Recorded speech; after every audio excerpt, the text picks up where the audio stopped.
Hi, my name is Todd Leonard. And my name is Herb Montgomery, and we're just talking. Please take a moment to click on the like button, to click the subscribe button, and to click on the bell icon. And all those things are wonderful helps to us as we help get this broadcast shared to others. So each week, Todd and I will be talking about the gospel lectionary reading for the upcoming weekend. Our hope is that our talking will be just talking, as in justice. So we're going to be talking about those lectionary readings in the context of societal justice and inclusion and love. But we're also hoping that something might be said during this conversation that might inspire you alongside with us to do more than just talking. So if you teach from the lectionary each week, or if you're just looking for some takes on the Jesus story from a more progressive social justice context. Our hope is that you'll like our show. So, Todd, what are we talking about this week? We're in Matthew 25, verses 14 to 30, and this is commonly known as the parable of the talents. Yeah. So, you've got the absentee landlord. He goes away, gives one servant 5 bags of gold, to another servant 2 bags of gold, and then a third servant he gives 1 bag of gold. And then he comes back after a time to settle accounts. So, how is this typically interpreted? Well, how have you heard this interpreted traditionally? Yeah, it's been I've always heard this and probably frankly taught it as um God, the landowner is God, and God gives resources to his followers, and the followers are to use the resources to grow God's kingdom. And so uh, he gives some people, and it's convenient that the monetary uh, value or the monetary denomination quoted in this parable is talents, because it's been an easy transition for people, for pastors to use this as talking about people's internal talents and using their talents to uh, bring other people into the kingdom of God. And practically that means baptizing people and growing the church and things like that. Um, and so that's how I've heard it. And so the the the slave who gets 1 talent and just buries it in the ground is not using what God has given him to bless others, and that's why God gets upset at that slave Don't for bury your talents. not exactly for burying his talents. So that's the general concept of what I've heard. Is that something similar that you've Oh, heard? yeah, totally. Nail on the head. So, I'm going to give you first swipe at this because I'm going to take a couple swipes and offer a possible solution that works for me. I don't know if it'll work for anyone else, but do you have any I'm going to give you first, right of first refusal, Todd, in this conversation. Do you have any problems, any critiques of that Well, interpretation? the challenge the challenge for me is God comes across, if the absentee landowner is representing God, God comes across as a nasty, selfish son of a bitch, and Okay. and that and the way he treats the slave who gets 1 talent is very harsh. And so I it mean, that servant might have just been risk averse. correct. And he didn't lose the money. He was able to give the money back, and it was safe. So it seems harsh uh, for God to be treating somebody that way. And And he seems kind of selfish in a way too. So it just comes a God does not come off looking great if this is a parable about God. It's a very different God than what Jesus has characterized God to be like, at least in the rest of the Gospel of Matthew. Right. Yeah. So what have you picked up on this week, Herm? Well, it's hard to hear these critiques because of the capitalist waters, I think, that we've all grown up in. It sounds like God is just a good capitalist here. He wants you to take your capital and make more capital with it. And it's convenient to not have a problem. If you're a good capitalist, you can read this and nothing in this parable triggers you to interpret it in an alternative way. But if we go back to its historical cultural context, if this is about how God responds to those who are faithful and unfaithful to God, then Jesus is speaking to indentured slaves, indentured farmers, servants, farmers who used to own the very land that they're farming now. They had lost it through crisis and debt and default on that debt. And what Jesus is telling them is, yeah, that absentee landlord that really chafes you, that you are stuck under, you're being oppressed by, that's what God's like.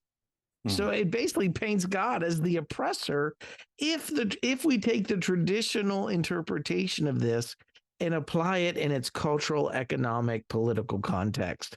Jesus is saying, yeah, God's just like those absentee landowners that you hate, that you have to answer to. And so you better shape up because this is what's coming.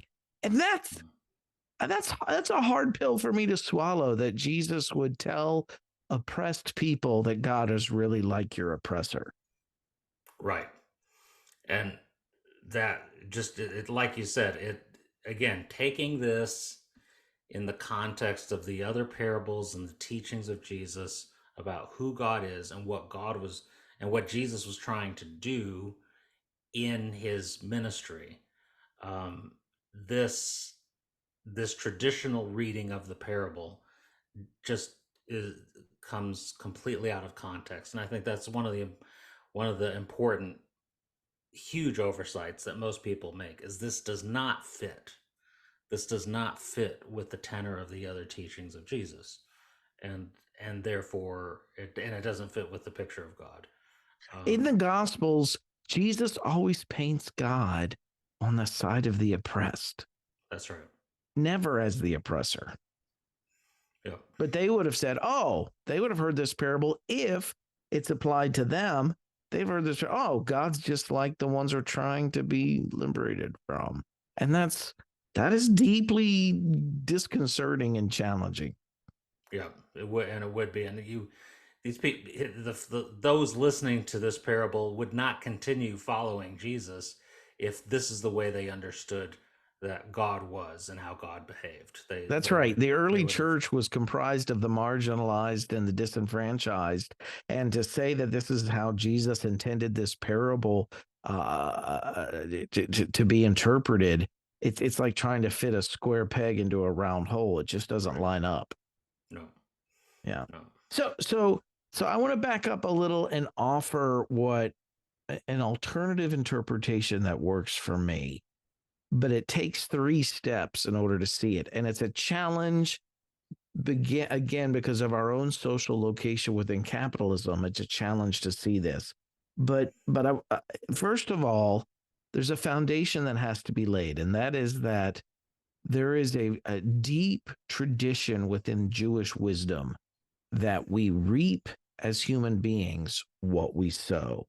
Matthew 7, verse 1, Jesus had said, with what measure you use, it'll be measured back to you. Proverbs 11:18 says, a wicked person earns deceptive wages, but the one who sows righteousness reaps a sure reward. Proverbs 22:8 says, whoever sows injustice reaps calamity. The rod they wield in fury will be broken. And Hosea 8:7 is one of my favorites. It says they sow the wind and they reap the whirlwind. Paul, being of Jewish descent, growing up in Jewish culture, in a different context and for a different purpose, he quotes this ethic when he says, "Don't be deceived, God cannot be mocked. A man reaps what he sows," in Galatians 6:7-8. And even James, which is kind of the social justice epistle in the New Testament, in James 6:7, it says, "Peacemakers who sow in peace reap a harvest of righteousness."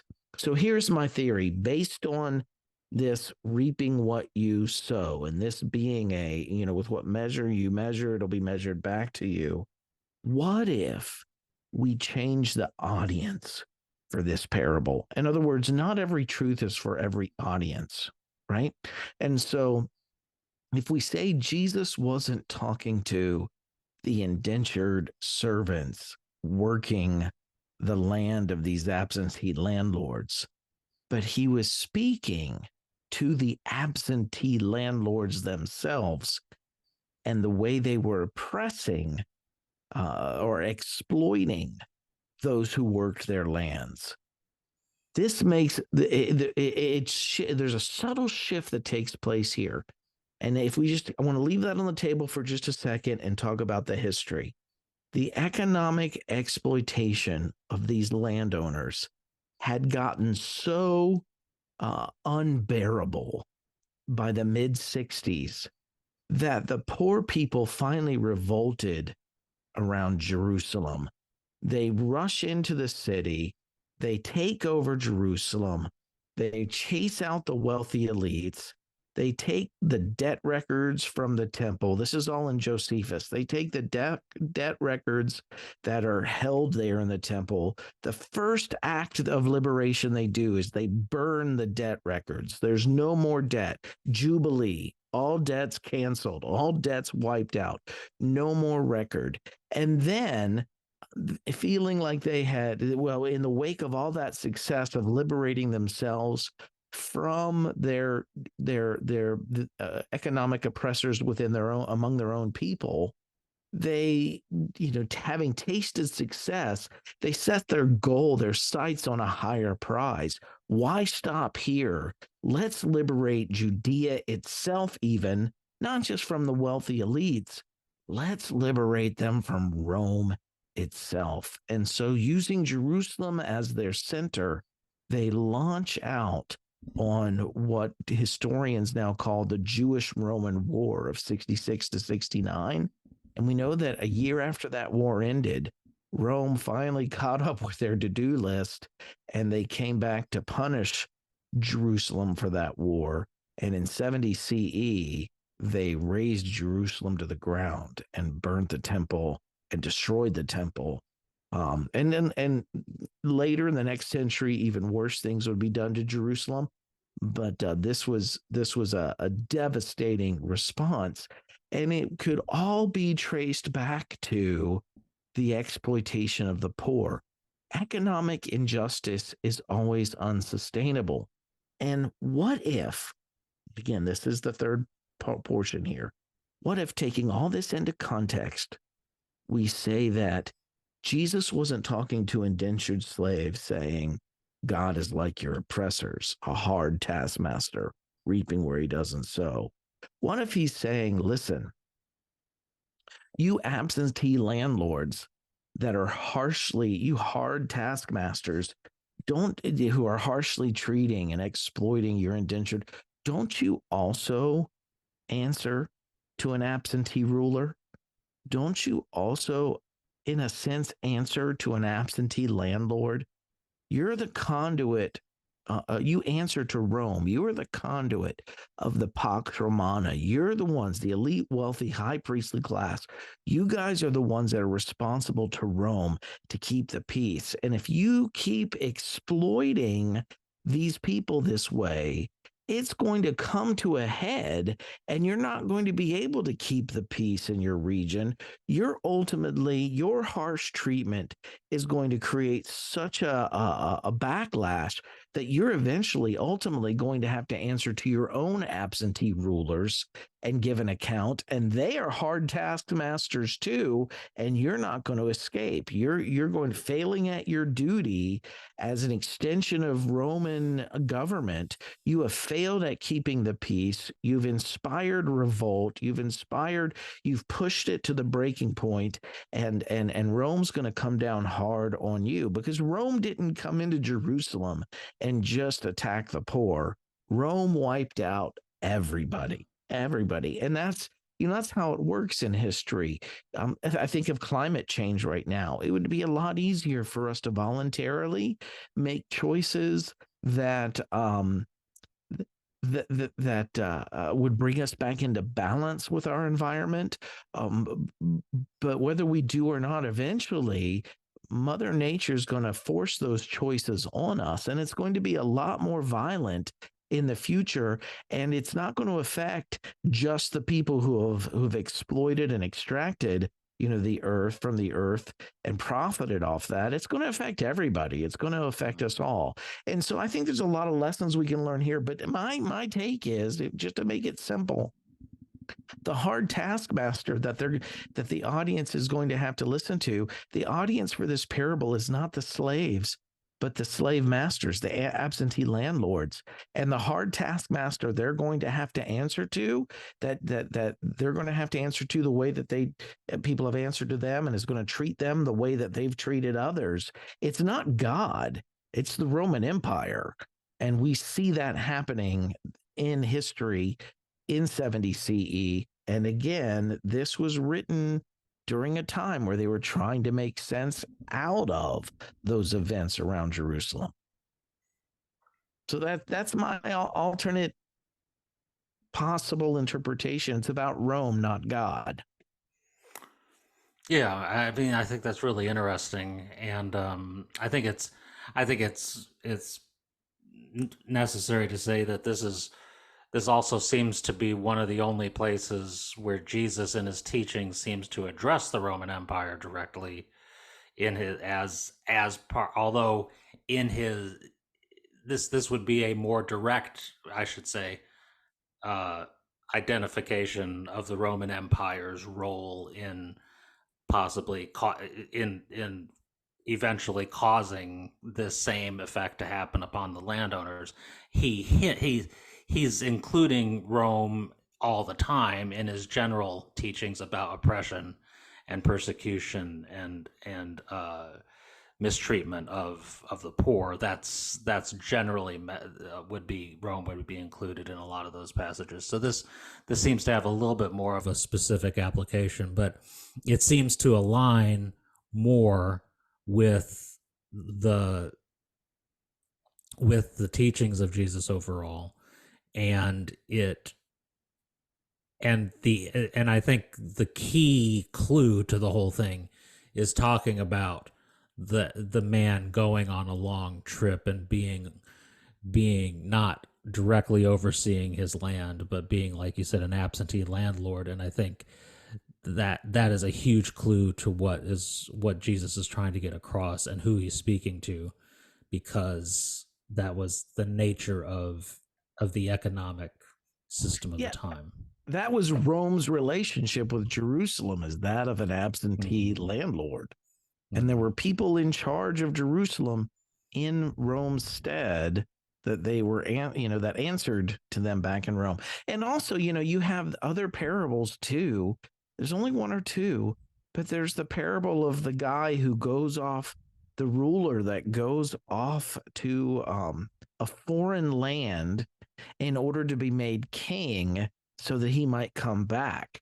That's exactly Mm-hmm. the relationship that the wealthy elites had with the Roman Empire during that time. I mean, the high priest was Mm-hmm. chosen by Rome, by Caesar, the Senate, Yeah. Yeah. as the one that kept the peace of the area. So again, Herod, all of these were just tools of the Roman Empire. And I think it makes a big difference for me especially that phrase that says, I knew you were a hard man, harvesting where you had not sown, gathering where you had not scattered seed. Mm, If we apply that to God, that is a horrible thing for Jesus to a horrible way for Jesus to portray the character of the divine. But if this right. is about Rome, then it lines up. That's exactly how Rome acted. And Yep. these people were choosing to act that same way in a Rome like fashion towards the vulnerable in their own society. And they, at the time of this writing, they were looking backwards, saying, yeah, the poor people finally had enough of you Yep. absentee landlords and your treatment. And you absentee landlords had to eventually answer to your own absentee landlord. You guys reaped what you sowed. Mm, Matter of hmm. fact, everybody did. Yep. And that's it. I mean, I would even argue that this is, rather than being a pro-capitalist It's a narrative, critique. it's actually a strong critique of capitalism, because capitalism is structured very much where people are affecting others from afar, and not getting their hands so-called dirty, but the impact of how the stock market works, and how government works with banking and things like that, and there's so much that is manipulated from a far distance away, and the people on the ground actually living it out are the ones suffering at the hands of the absentee landlords, who are the gods of capitalism. And I think, and that, but I think we are seeing an increasing evidence of capitalism going off the rails, because it's not being reined in, it's not being regulated, it's not being just, and Mm. there seems to be no no limits to the avarice of the people running things up at the top. And I think that we're going to continue to see um, cycles of the elites, like we saw in 2008, like we've seen in times before, where the elites begin to suffer because of their own 2000 greed and corruption. Right. 2008 is actually a really great example because the predatory lending that led to that Mm-hmm. was targeted at exploiting those who are economically vulnerable in our society. And those who eventually got caught when that rope tightened was not just the poor, it hurt everybody. It hurt the middle class, it hurt the wealthy and the elite, but the middle Yeah. class especially, they were the ones that were hurt the most. And again, I just think that is a great example. If the traditional if the traditional interpretation stands, then God is an exploitative capitalist, Mm-hmm. and you better use whatever talents you have to win souls for the kingdom, for heaven, and don't focus on what people are actually suffering in their real life here and now. Mm-hmm. Just Mm-hmm. focus on turning your talents into souls for heaven. And it leaves all this untouched, unchallenged, unchanged. But if we say that's not good enough, that's not sufficient, and we look more in the direction of what we've talked about this week, then all of a sudden this becomes a very applicable and powerful critique of the same system that we're living under even today. There are Yep. loads of applications then to real life examples where poor people are still being exploited. Economic injustice is just as unsustainable, and something's coming. You can only squeeze people so tightly before Yep. something breaks. And that's exactly where we are today. Yeah. And Absolutely. Jesus was standing on the side of the oppressed then, critiquing those who were at the helm of an exploitative system that was pushing people to the breaking point. And that is a relative Jesus. That Jesus can relate to what we're going through today. Yeah. Absolutely. And it also is another evidence of why Jesus didn't didn't live a very long life, because this type of critique was not going, and rallying people to his way of thinking was not in the best interest of the elites, and they're why they ultimately took him out is this type of really hard teaching against the powerful and the elite. Yeah. I want to recommend again a book that I'm in the middle of reading right now called That We and Our Children May Live, Following Jesus in the Face of Climate Change. It's a brand new book. I think it just came out the 31st of October. You can find it on Amazon. Two women authors, which is fantastic. One of them is of an indigenous community. The other, I think, grew up Amish. But just a fantastic. But I think I'm about three-quarters of the way through. But it is just a phenomenal book that makes some of these same connections. And maybe that's influencing how I'm interpreting this week's passage too. But it's called That We and Our Children May Live, Following Jesus in Facing Climate Change. Hmm. But Well, I think this is certainly food for thought, and especially in light of how differently this is traditionally interpreted. I think this gives us great new uh, knowledge to incorporate into teaching a justice Jesus. And um, so, is there anything else that you had to add on to that from? no, I just think if you're teaching from this passage this week, you're right on the cusp of Thanksgiving next week, which is turned into quite a colonialist holiday, and I guess it always has been, but it's becoming people become more aware. What a great opportunity this weekend for you to speak to Jesus's solidarity with the oppressed and what that Mm, might mean for us during this Thanksgiving season as well. So there's just so much potential here. There's so much fodder here. If you're teaching from the lectionary, this is a good weekend for you. There's a lot here to work with. yep. Um, all right. That's what I've got this week, Todd. Excellent.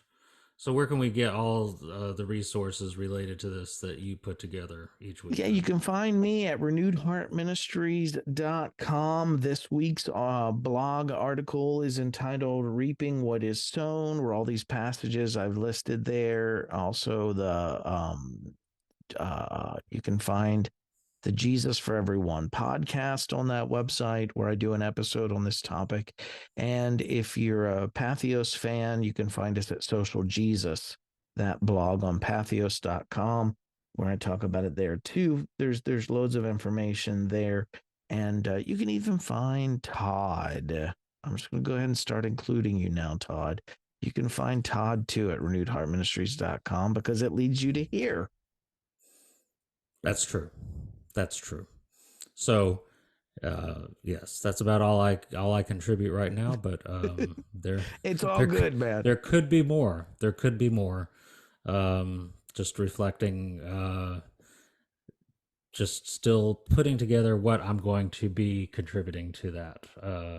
Dude, you're So right it. in the middle of a huge occupation shift in life. So whenever you're Yeah. ready just to write an article or anything, Yeah. Renewed Heart Ministry will be happy to host it. Yeah. So that day will come. So All right. Well, thanks everyone for watching tonight. We're gonna next week's a holiday week in the US, but we're still gonna put out an episode. So I guess tune in next week for another thought for provoking discussion, and we're glad you're here. all right, everybody, have a great week. We'll see you soon. Thanks.